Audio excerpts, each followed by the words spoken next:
She was, yeah. Actually, she's first grade. Funny enough, Logan's doing the egg program. They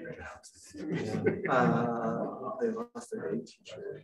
So Logan, you know, he said, I just bought this farm, but sure, his teacher is domestic. And might be later. That's the egg teacher we've had and all that. But he doesn't have a licensure, so okay. He can just. You're gonna give me a signal.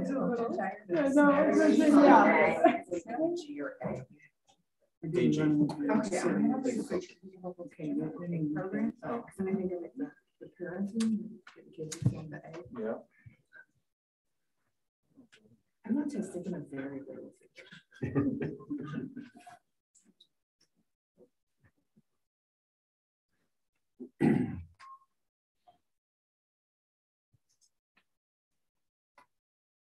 Smile.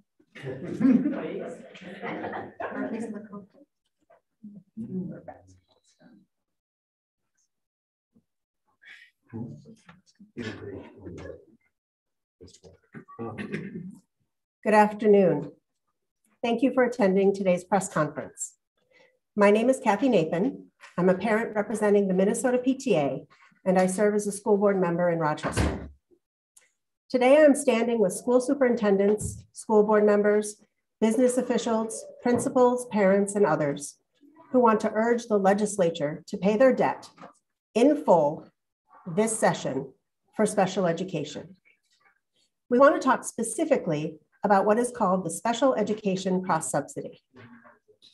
Our schools must, by state and federal law, or in other words, are mandated to provide special education programming. But those mandated special education services cost far more than the funding provided by the state to pay for them. There are not enough dollars coming into the district's account to cover the costs of special education services. So districts pull money out of the general education account to cover those costs. This difference is called the cross-subsidy.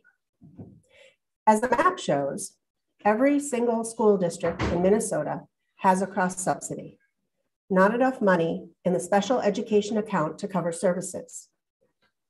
And over the years, costs have grown due to increases in the number of students needing services and the complexity of services needed. Yet over the years, the legislature has never completely funded our district's special education services. Therefore, a debt is owed by the state legislature to our school districts. This year, the legislature has an opportunity to pay this debt with a multi-billion-dollar surplus. $822 million, not even $1 billion of the surplus, 9% of the surplus could go to paying the special education cross-subsidy in full. School districts serve all students who walk through our doors, no matter their specific needs. And all students are being harmed when funds are being pulled from the general education account to cover the cross-subsidy. If the cross-subsidy were paid in full, what could districts do with the general fund dollars instead? As a school board member, I think about how the $19 million cross-subsidy in my district could instead be used to fuel the innovation we need to meet the ever more complex learning and social emotional needs of our students. And I know parents do not want to see budget cuts in services and programs and staff because the state legislature will not pay their district what they are owed for providing special education services. I'll next introduce Terrell Clark, a parent from Yoda, and we have others present here that will speak to these issues and more. Legislators, your account is past due. Let's pay the special education cross-subsidy debt now. Hello, I am Tyrell Clark. I'm a former mayor of the city of Yoda and a current city councilor, and I'm also a parent of a number of children, including one here and a few that are in special education. I think as a rural representative, it really is so important to understand what the impacts are when we're underpaying or providing funds for special education. Rural districts don't have the same capacity that a Albert Lee or St. Paul do. Not that making sure funding isn't there too, but for rural districts, it really has an impact where if we don't get the funds, sometimes those programs, well, they won't just get the support that the students need.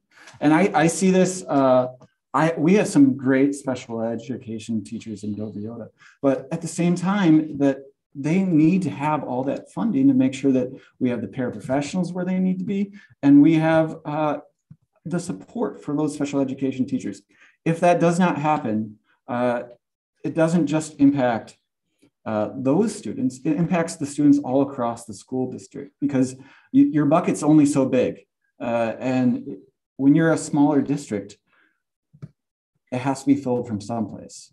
So really, as a parent and as a father, as a husband of a teacher who has special education kids in her classroom, making sure that we have that support for paraprofessionals, for special education teachers is really paramount for those kids and for our overall society. So that's really who I am, and that's why I'm here, is to ask and make sure that we get that support from schools. If we don't get that sort of support in rural districts, sometimes those students will have to leave and move to communities that they can get that support. And really, that's not what we want. We want them to be able to stay and grow up in their communities. We don't want them to have to move for special education. And I really implore you to talk to your legislators and get that.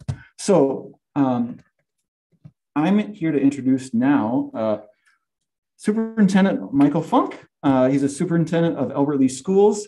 And funny enough, he used to be my social studies teacher at Dover Yoda. I was told that I would be right before him. And I'm like, well, I'm really looking forward to this. He is a great teacher, and I'm sure he's a great superintendent over in Albert Lee. And I really nice to see him today. It's nice to see your kids grow up and do great things. Thank you for the opportunity to speak today. I've been a superintendent in Minnesota since 2005. As a school leader, I have a few beliefs I'd like to share as I start out. First of all, I believe in providing a quality education for each individual student. I believe if a district is provided a mandate, funding should follow it. I believe in minimizing the tax burden on our local taxpayers. If the legislature takes appropriate action on the special education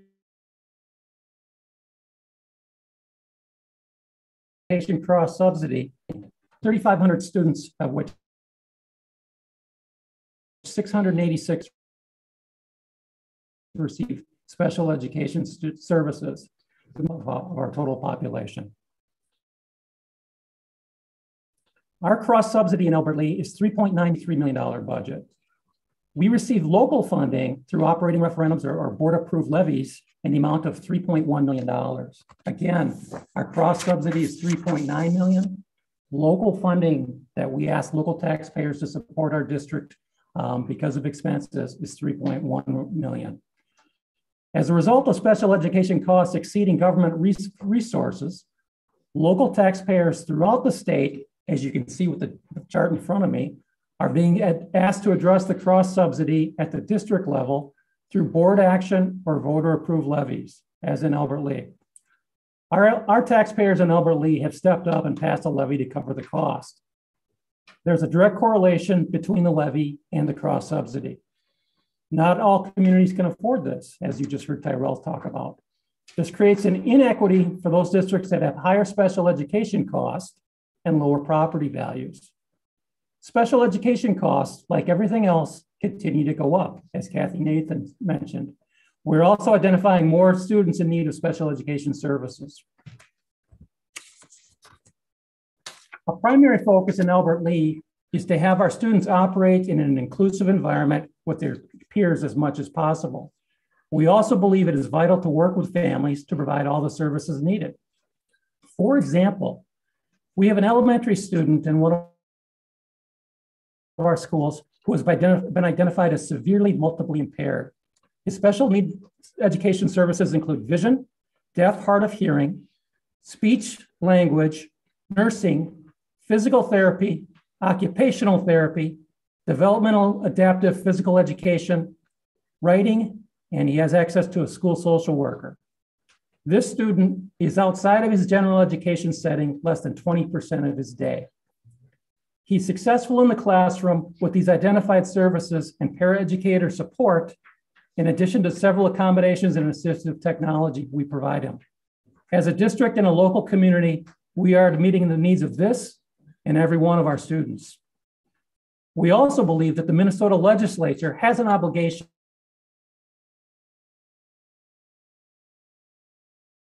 an onerous tax burden on our communities. The legislature is currently not doing this. The state has a record $9.2 billion surplus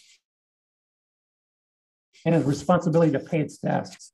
As you can see from the chart on my right, the cross subsidy is 9% of the total surplus. School districts are mandated to provide these education services and provide equitable access to education. So why is the legislature not following up with financing or funding for this mandate? Nearly every school district in Minnesota has a cross subsidy. This is not an urban issue or a rural issue. It's a statewide issue. If the legislature fully funded the cross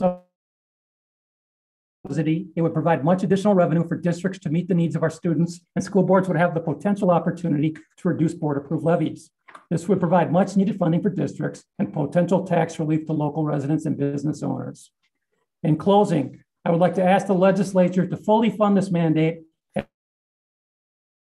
to meet the needs of our students and allow local school boards, local control, to consider tax relief for their communities.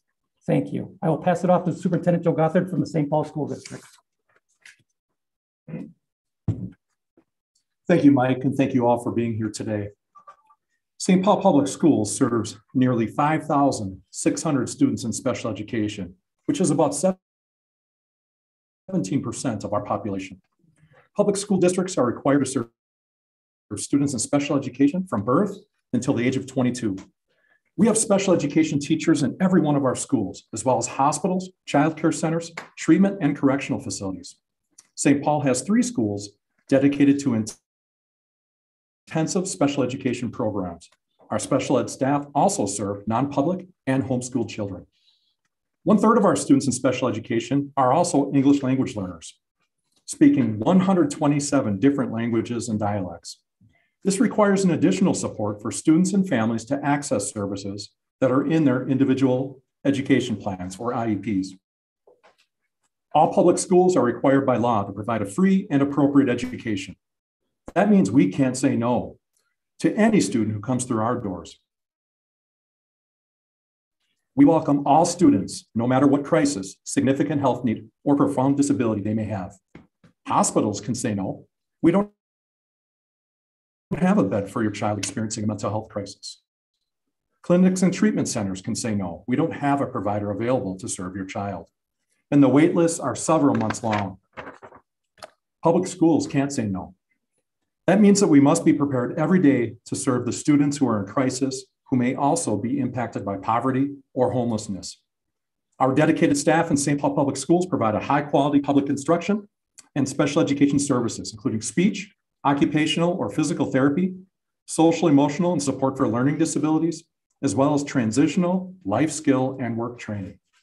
We must provide a continuum of services that students in special education can access the same high-quality instruction as their peers. St. Paul's underfunding in special education is estimated at $51.5 million. I'd like to repeat that. St. Paul's underfunding in special education amounts to $51.5 million in being underfunded. Another way to look at this is $1,300 per student. Add that to our English language cross subsidy, and it's $25 million for a total of $75 million in underfunding from this state. Our taxpayers have stepped up to help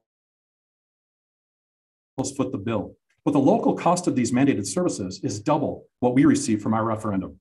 Something must be done at the state level to ensure that every student has access to the high quality education they deserve.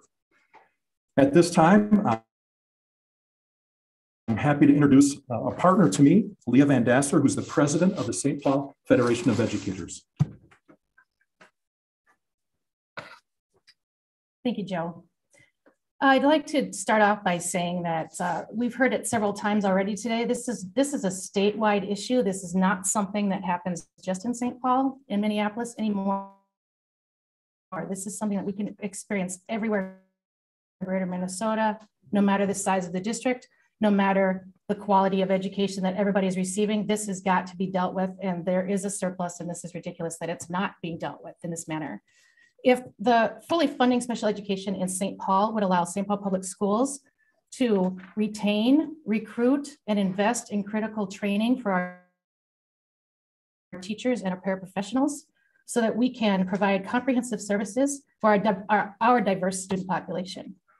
This includes the third of our students who and their families who would require EL support just to access their special education services. By closing the special education cross subsidy, our educators will be better equipped to support our students, which benefits not only the students, but their families and the greater community as well into the future. The St. Paul Federation of Educators and St. Paul Public Schools and our colleagues around the state urge the legislature to fully fund special education services this session. Thank you. I'm going to pass it back over to Joe Gothard now, Dr. Gothard, for some questions. Thanks everyone for being here. Why is this so hard? When you've got districts, you've got legislators, you represent districts, who are probably getting fearful every time they talk to the districts. This has been an issue for 40 plus years, 40 plus. Again, I stand on the shoulders of many predecessors and colleagues who have been coming down here year after year for the same fight. But let's also not kid ourselves. In my 28 years as a public educator, we are also divided in ways that we haven't been as far over the same years. So every fight about resources is coming down to the political will of parties. And what we're saying is we'd like to unite as a state and come together for the children of our state. So would you rather have this than more money on the general allowance? Is this more rank order? I think, as you've heard from my colleagues, it doesn't matter what part of the state, the special education cross subsidy impacts everyone throughout the state. Every public school district is impacted in this way. And this is one way we can begin to write what we believe is equitable funding for all the students in Minnesota. Is there a ballpark figure for how far the federal government falls short in its part of this? Because I've always had the kind of impression here that people are just waiting for the federal government to come to the table and do what it's supposed to do, and it hasn't happened.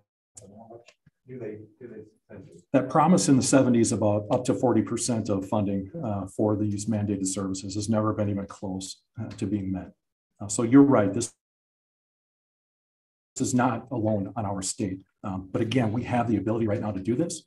I've been told that it's 10%, 12%, 14% are figures that I can remember in terms of the amount that we get from the federal government. Is there also ELL mandate from the federal government as well? Eventually ELL process. I think it's an emerging funding that we get from the state, and it's something that, as I declared, is a very important to St. Paul Public Schools. But again, I don't think many people realize the amount of English language services that are provided throughout our state in different communities as well. So that too is equally as challenging. You think if you can get this in the budget this year, it's here to stay? Because the budget surplus is one time, and this doesn't sound like one time. This sounds like something that's needed every year. This has to be ongoing. So of course we would like it right now, and we'd like it to stay.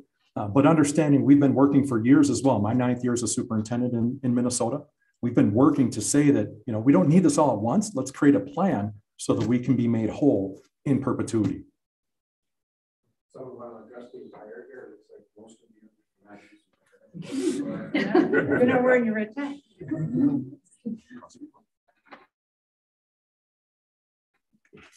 Hi, my name is Jamie Nord. I'm the president for the Minnesota Administrators for Special Education, and we are wearing red today to create a sense of urgency around this topic. So you will notice that most of us are wearing red just to stress the urgency. This is long overdue.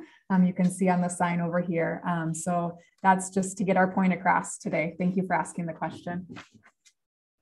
We know roughly how many children in Minnesota have an IEP right now? The entire state. I want to, this is an estimate, I would say 14, 15% statewide is the average. So we're a little bit higher than the average from the speakers we've talked today. Have other states done a better job of addressing this gap? You know, the interesting thing is this, with the whole COVID situation, we are seeing a significant increase in the number of students who are being identified for special education services. So the gap, I think, and that's in Minnesota, but I can say nationwide as well. And the gap is only growing bigger. If you were to receive the funding, and here's how that would play out in terms of services, what the design would look like from a lead role sped service, particularly in town. So again, I want to illustrate that we provide the services. We do. We're mandated, and you know, one of the difficulties in this conversation is that we don't agree with being the leaders and practitioners and you know, folks that are creating these budgets with leading inclusive school environments for our students. So it very much is part of what we believe in as part of our mission and vision. It's way more than just a mandate for us. It's part of who we are. The children who receive special education services in St. Paul Public Schools are all of our students, not only the special ed department, all of our students, all of our community. So I think that as you know, we look at it, you know, we're taking money away from other areas of the district to make sure that we provide these services, not to mention the reimbursable amounts that we also provide to our public charter schools as well, who have the ability to make up some of this cross subsidy. You know, again, this money would stay local, and it would give us the ability to plan and to serve our students in ways that really right now are challenging. Yeah, use this number before I walk in.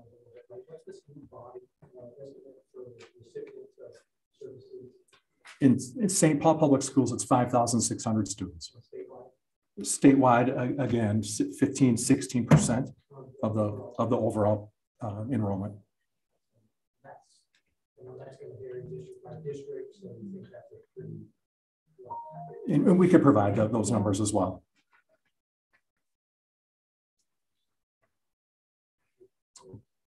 Okay, thank you all.